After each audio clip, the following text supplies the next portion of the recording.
I'd like to welcome all of you to the second stop on the VIP tour. And for me, this is probably the most difficult aspect of this trip, primarily because of the meaning and how deep and emotional it is. When I started with the Hebron Fund back in February, I took my first trip here as the new executive director in March. And when I came in, I got a chance to meet everybody who was involved in the Jewish community of Hebron. But there was one person who everybody I met asked if I had the chance to meet with and to talk to, for this person was the backbone, the inspiration of Hebron. His name was Ayal. Unfortunately, at the time when I was here, Ayal was not well enough to meet with me. And so I never actually had the opportunity to meet with him. And perhaps, in a certain way, that's part of the inspiration, because the memory that I have of Ayal, which has been instilled through the words of others, through the visuals of the deeds that he has done, through the stories that I have been told about how much he meant to everyone, really leaves this impression of a man that is truly a giant, that truly followed in the footsteps of our others. Many of you here probably have had the opportunity to meet Ayal. Many of you may have had your own experiences with him. And I would doubt that any of you who have had that opportunity to meet with him can think of anything any different than what I'm telling you about who he was. This was a man who dedicated his life to every aspect of Hebron. From the people of Hebron, from the grounds, the physical dirt of Hebron. He was a first responder, a medic. He was a father. He was a Talmid Chacham. He stood for everything those who walked before him stood for. Unfortunately, we lost Ayal this year. And surprisingly, it wasn't to terrorism. Although Ayal was the first one to run into the line of action whenever he was needed to save others. And he took his fair share of beatings and bruises. But unfortunately, he was taken for other illnesses. And the legacy that Ayal leaves behind is one that we must all take upon ourselves to fulfill, because it was the true legacy that our Avos started so many thousands of years ago. The development of Hebron, ensuring that Hebron stays in our hands. And I'd like to introduce Ayal's wife, Einat, to say a few words about Ayal and his dream.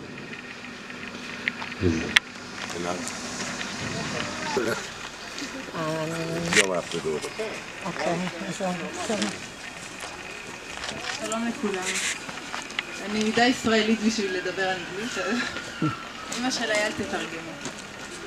I'm too Israeli to say anything in English, but I'm Ayal's mother and I'll translate.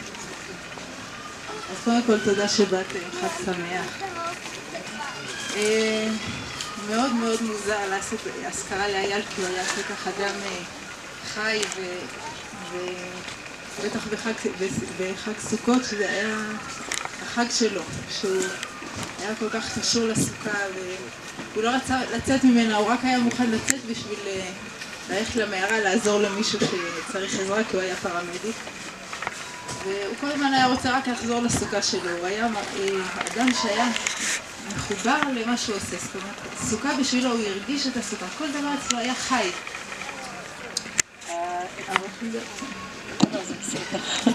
It's very difficult to talk about Ayal he was such a vibrant, living person. He was full of life, and especially on Succot, which is a festival of joy. And Ayal, on Succot, whatever he had to take care of, he had to go out on any mission or take care of anything. What was always urgent for him was to get back to his sukkah as soon as he could, because that was what gave him so much joy on this Chag festival. כמו שסיפרו פה, הוא עזר להרבה אנשים, תמיד הוא היה ראשון לעזור לאנשים. הוא היה פרמדיק והוא מאוד אהב את ארץ ישראל ואת עם ישראל, וכל פעם שהיה איזה פיגוע או משהו, תמיד תוך שנייה הוא כבר לא היה, הוא היה מיד מגיע ראשון. Ayal was a paramedic, and he was always the first one. No matter what happened, he was always the first one on the scene to give any help, to do whatever was needed to help other people. And his love for Eretz Yisrael was so great, and what he did was part of his love for Eretz Yisrael. עוד דבר שאייל עסק, הוא היה, בעצם בהתחלה הוא התחיל בתור איש שטח של חברון, ואחר כך הוא לאט לאט נהיה, בסוף הוא הגיע להיות מזכיר של חברון. איש שטח זה אומר שבהתחלה היה פה מצוקה מאוד גדולה שלא נתנו לנו, גם עכשיו, לא נתנו לנו להיות באדמות שלנו, זאת אומרת כל השטחים האלה, שטחים של אדמות יהודיות, שלא נותנים לנו להיות בהם.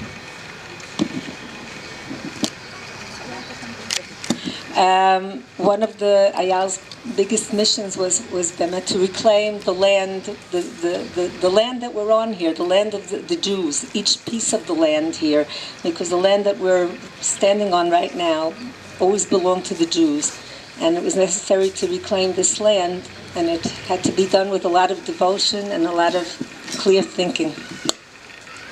אז השטח הזה, למשל פה, הפינה הזו זה פינה שבעצם עד העץ הזה היה פה גדר מאוד מאוד גבוהה, ועד כאן היה יישוב, מכאן היה שטח עם מוסך והרבה הרבה לכלוך והזנחה. The land that the Jews were sitting on was up to the point that we're standing at now. There was a very high fence here, and beyond that was there was a lot of filth, and there was a garage. It wasn't kept up. It was a very neglected area. וכשהגענו לפה, לאט לאט הוא התחיל לנקות את המקום. שנים, הרבה שנים של עבודה. ולאט לאט הוא הרחיב את המקום. ואני זוכרת שכל לילה היינו יורדים. פעם בכמה זמן היה צריך כדי שלא ישימו לב.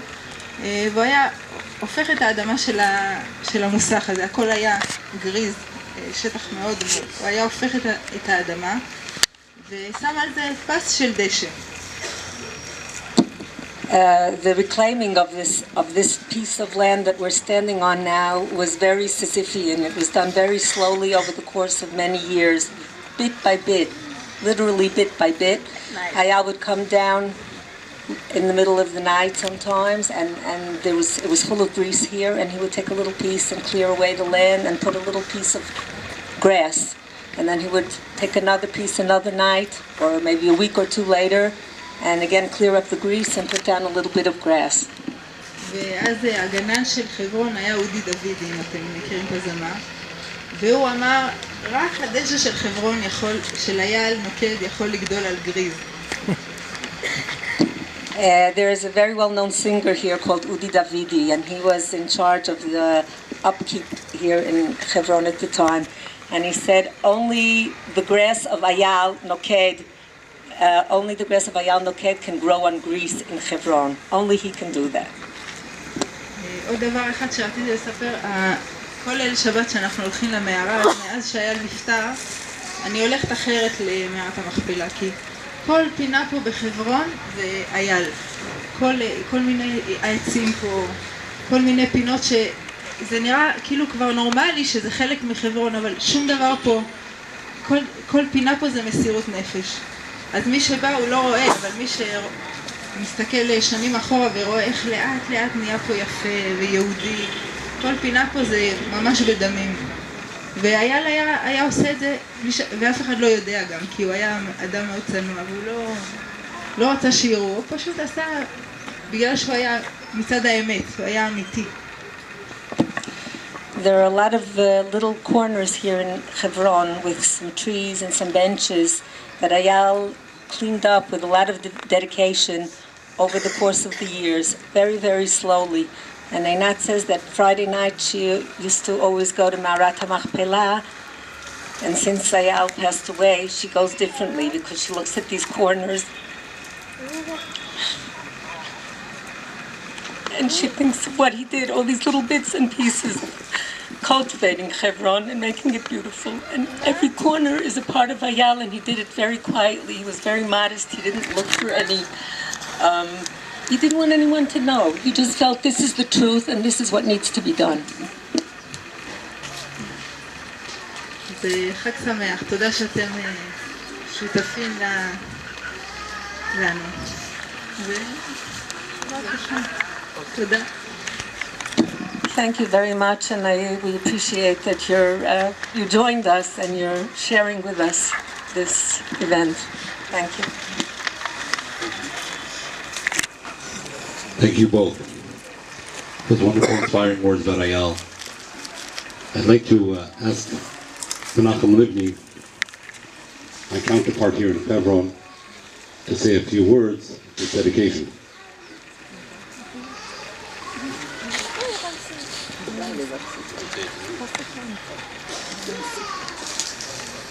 I'm sure that now, after that we visit Abu Snena, we all understand that 97% of Hebron is in the hands of the Palestinians. Only 3% is in the hands of the Jewish community. It's the street from Ma'arat HaMachpelah to Tel Hebron. On this 3% of territory, we have a battle.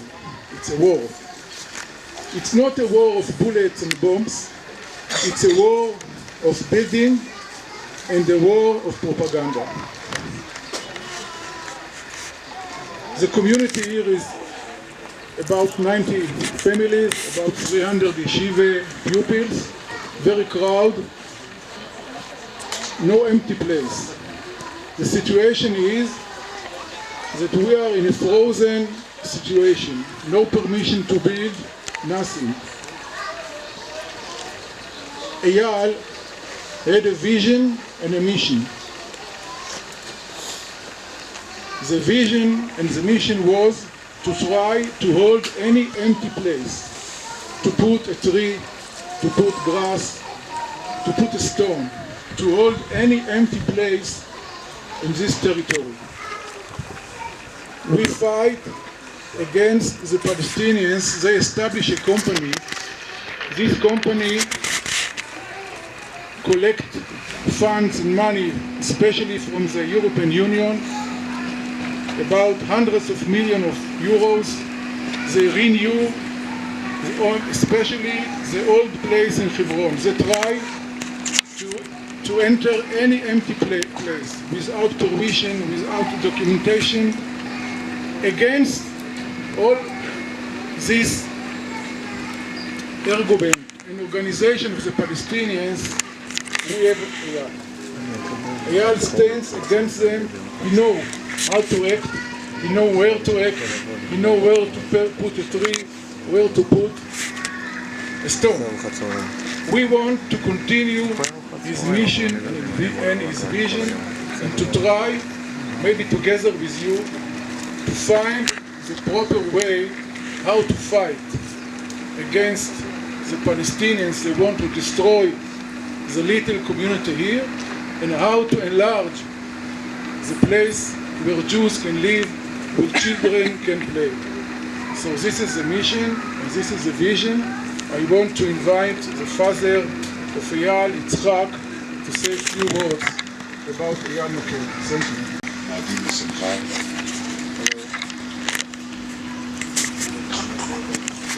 Can't hear you.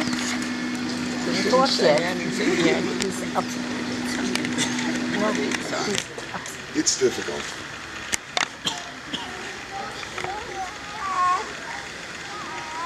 First of all, I want to take this opportunity on behalf of the entire family and the wonderful people who live and work for the community of Hebron. Thank each and every one of you. I was going to say that one of Ayal's favorite, if not favorite, holiday was Succot. However, that's not really true. Ayal loved all of the holidays. For each holiday is special in its own right. Rosh Hashanah, Yom Kippur, Pesach, Shavuot, Purim, Chanukah, and even the fast days. They all have special meanings. Be it Tisha B'Av, the 10th of Tevet, the 17th of Tammuz, Tzom Gedalia, Ta'anit Esther. Yet of all of the holidays, only one has a specific commandment to be happy, and that's on Sukkot. Our scholars have written volumes on the subject, and Ayal was perhaps one of the finest examples of a Jew not only celebrating a holiday, but as if putting on a new suit of clothing, he would actually go into the holiday and wrap the holiday around him and surround himself and be completely immersed in the mitzvah. But this was true of everything Ayal did. Everything that he did in his very short life. Everything he did, he tried to do not only the best way he could do it, but first and foremost, l'shem shamayim. Ayal's entire life was dedicated to Yeshuv Haaretz, the settling of the land, and Avodat HaBorei, serving the Almighty. It is written, Ein lecha ben chorin ela mi sheosek b'Torah. Only a person who is totally involved in Torah is considered truly a free person. And this was Ayal. In his final months, no matter how great the pain and discomfort, he wanted just to learn more, to hear another shiur. No medicine was ever taken without saying a blessing before. For everything in this world belongs to the Almighty. Ayal believed that the total redemption of the holy city of Hebron would only be complete when the buildings were restored and Hebron would once again become a totally Jewish city, and the parks and gardens surrounding the buildings were once again green and flowering. Today, in his memory,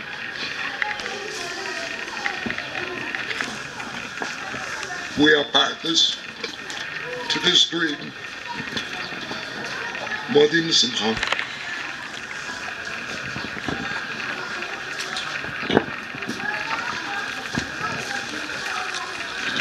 Thank you so much for those inspiring words. My last few comments is what stands between me and lunch, between you and lunch. So I'm going to keep them real brief, but they're real important. That's why we're here, why we made this dedication right here, right now, today. Because of the words that you heard about Ayal and how important the Chag was, and how important the work that Ayal did was. Not just to him, not just to his family, but to each and everybody who lives in Hebron, and to each and every one of us who have the ability to come to Hebron. What we're standing in right here, Ayal had a vision. He had a vision to have a garden, a park, a respite for those people who come to Hebron, for those people who live in Hebron, to be able to come to an area that is outside, that is plush with green grass, beautiful trees, a place to sit, and a place to relax. He started by planting 3 trees, but has never been able to complete his work. As you walk through Hebron, every garden you see, every beautiful plant that you see, was the work of Ayal Noked. And we want to continue that work right here. We want to make his dream and his vision come alive. In order to do that, we need everyone's help. we need your help specifically for this memorial, this dedication of this park in memory of Ayal Noked, for all that he gave, not just to Hebron, but to each and every one of us. For if it wasn't for the work that Ayal does and did, and I use the present, he does because I know that he's looking down and making sure that his work continues. And if it wasn't for that work, the experience that we have coming to Hebron wouldn't be as wonderful as it is. It wouldn't be as meaningful as it is. When we have those beautiful dedications at the Ma'ara and you see the gardens that are outside, some of those gardens that have been dedicated by people here amongst us here today, Ayal thanks you for that. But let's not let his work stop. Let's continue it so that the hundreds of thousands of people who come here to Hebron every year can have a place that is beautiful, that is deserving of the avos and imohos who walked here before us, and that it doesn't look like something that we would not want to come to, let alone to bring those who are so important to us, the home of the avos and imohos. I thank you for coming to this memorial. I thank you for the help that I'm sure that you will offer and give in any way that you can. And I invite you all to lunch, which will take place right across the road here at the Sukkah of the yeshiva